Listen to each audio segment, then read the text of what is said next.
Di ujung jalan yang dikelilingi oleh pepohonan tua, sebuah rumah tua berdiri dengan dinding yang terkelupas dan jendela-jendela yang berdebu. Rumah itu dulunya milik keluarga Sutrisno, yang dikenal sebagai keluarga bahagia di lingkungannya. Namun, satu malam, kebakaran hebat melanda rumah itu, mengakhiri hidup seluruh anggota keluarga dalam sekejap. Setelah kebakaran, rumah Sutrisno ditinggalkan dan menjadi tempat yang ditakuti. Banyak orang yang berbisik tentang suara tangisan anak-anak yang terdengar di malam hari, dan sosok-sosok samar yang terlihat melintas di jendela. Keluarga yang baru pindah ke rumah itu seringkali merasakan kehadiran yang tidak terlihat, meskipun mereka berusaha mengabaikannya. Keluarga Ahmad terdiri dari Budi, Mira, dan dua anak mereka, Dika dan Rina, memutuskan untuk membeli rumah tersebut. Mereka terpesona dengan arsitektur dan luasnya halaman. Ini bisa menjadi rumah impian kita, kata Budi optimis. Meskipun ada bisikan mengenai kisah kelam rumah itu, mereka merasa tidak ada yang perlu dikhawatirkan. Malam pertama di rumah baru mereka, Dika dan Rina sangat bersemangat. Mereka menjelajahi setiap sudut, meskipun suasana rumah terasa aneh dan sunyi. Mira yang memasak di dapur merasakan getaran aneh di sekelilingnya, tetapi dia mengabaikannya. Mungkin hanya karena rumah ini sudah lama tidak dihuni, pikirnya. Ketika malam tiba, Mira menyiapkan semua kebutuhan tidur anak-anak. Dia merasa sedikit tidak nyaman, terutama ketika dia mendengar suara berisik di atas atap. Seolah ada sesuatu yang bergerak di sana. Mira berusaha menenangkan dirinya, berpikir itu hanya suara binatang malam.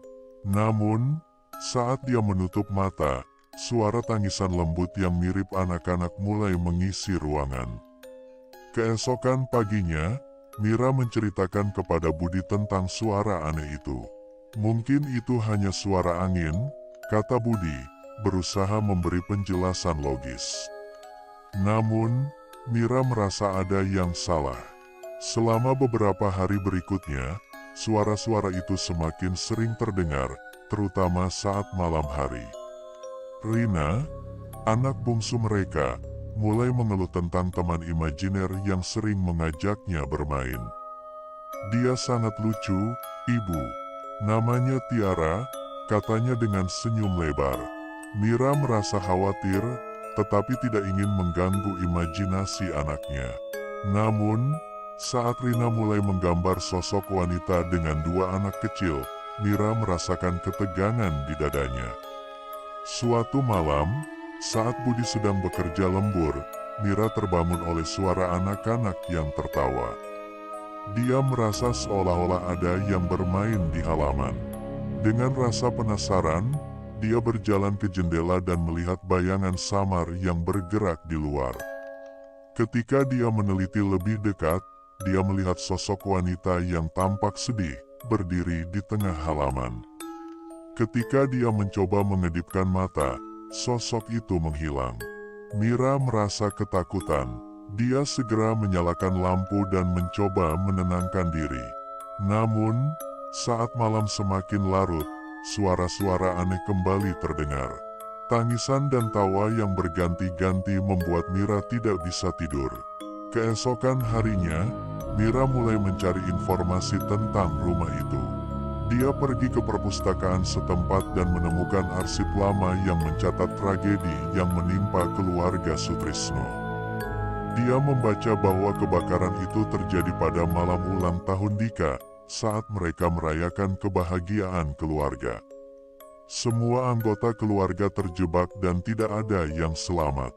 Dengan pengetahuan baru ini, Mira merasa lebih terhubung dengan keberadaan hantu-hantu itu. Dia tidak ingin keluarga Sutrisno terjebak dalam kesedihan selamanya.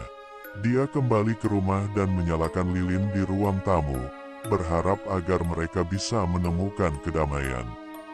Malam itu, saat Mira berdoa untuk mereka, suara tangisan mulai mereda. Dia merasakan kehadiran yang lebih tenang, seolah-olah keluarga itu mendengarnya. Namun, saat dia merasa lega, sosok wanita itu muncul kembali, kali ini lebih dekat. Wajahnya terlihat penuh kesedihan, dan matanya menatap Mira dengan dalam. "Siapa kau?" tanya Mira, meskipun dia tahu bahwa hantu tidak bisa menjawab. Sosok itu hanya berdiri di sana, menunggu. Mira merasakan hatinya bergetar.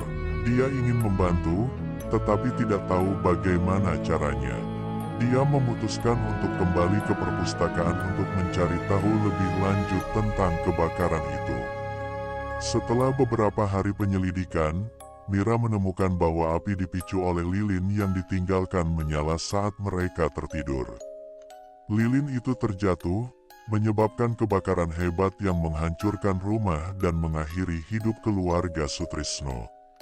Saat membaca artikel itu, Mira merasa bersimpati dan bertekad untuk membantu mereka.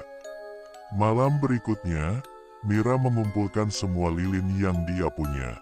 Dia menyalakan satu persatu dan mengatur mereka di ruang tamu, berharap bisa memberikan cahaya dan pengharapan bagi jiwa-jiwa yang terjebak. Dengan setiap lilin yang dinyalakan, dia berdoa untuk mereka. Dalam hati, dia berjanji untuk tidak melupakan kisah mereka. Saat malam semakin larut, Mira merasakan hawa dingin melintasi ruangan.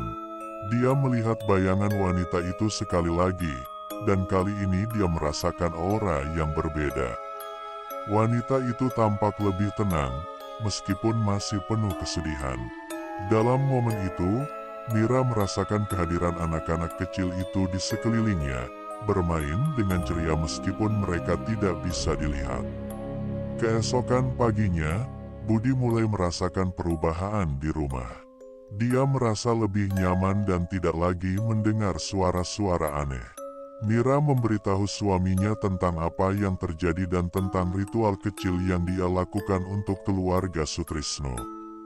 Budi mendengarkan dengan seksama, meskipun skeptis, dia tidak bisa mengabaikan perubahan di rumah. Rina terus berbicara tentang Tiara, temannya. Dia menggambar lebih banyak gambar dan bercerita tentang petualangan mereka. Mira mulai khawatir, tetapi dia tidak ingin menakut-nakuti anaknya. Rina berlari ke arah jendela, memanggil Tiara untuk bermain, tetapi Mira segera menghentikannya. "Ayo bermain di luar, sayang," kata Mira, mencoba mengalihkan perhatian Rina. Ketika mereka bermain di halaman, Mira memperhatikan sosok-sosok kecil yang berlari-lari di sekitar mereka. Dia merasa jantungnya berdegup kencang, tetapi tidak ada yang bisa dia lihat. Hanya suara tawa anak-anak yang menggema di udara. Saat malam tiba, Mira kembali melakukan ritual kecilnya. Dia menyalakan lilin dan berdoa, berharap agar keluarga Sutrisno bisa menemukan kedamaian yang mereka butuhkan. Tetapi kehadiran mereka semakin terasa kuat. Suara tawa anak-anak yang bermain di luar mengisi malam. Suasana terasa lebih cerah, meskipun aura misterius tetap ada. Malam berikutnya, saat Mira tidur, dia terbangun oleh suara berisik dari ruang tamu.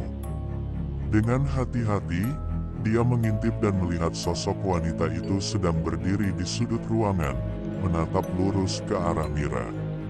Mira merasa terkejut tetapi juga terpesona oleh sosok tersebut. Wanita itu tampak lebih damai dan tidak lagi menangis. Mira memberanikan diri untuk mendekati wanita itu. Saat dia melangkah maju, wanita itu mengulurkan tangannya, menunjuk ke arah lilin yang menyala. Mira mengerti bahwa lilin itu adalah penghubung antara dunia mereka dan dunia hantu. "Apakah ini yang kau inginkan?" tanya Mira, meskipun dia tahu wanita itu tidak bisa menjawab. Malam-malam berikutnya diisi dengan ritual dan doa, dan setiap kali lilin dinyalakan, sosok-sosok itu semakin mendekat. Mereka tidak berbicara, tetapi Mira merasakan perasaan terima kasih dari mereka. Keluarga Sutrisno akhirnya bisa mengatasi rasa sakit dan kesedihan yang menyelimuti mereka selama bertahun-tahun. Suatu malam, saat lilin terakhir dinyalakan, Mira melihat sosok wanita itu. Berdiri di tengah ruangan, dikelilingi oleh dua anak kecil. Mereka tersenyum lemah, seolah berterima kasih kepada Mira. Saat itu, Mira merasakan ketenangan yang belum pernah dia rasakan sebelumnya. Dia tahu bahwa keluarga itu akhirnya bisa pergi dan menemukan kedamaian yang mereka cari. Hari-hari berikutnya, rumah Ahmad kembali normal. Tidak ada lagi suara aneh atau kehadiran yang menakutkan. Rina tidak lagi berbicara tentang Tiara, dan Dika tidak merasakan ketakutan saat bermain di halaman. Keluarga itu merasa bebas dan damai, seolah-olah beban berat telah terangkat dari bahu mereka.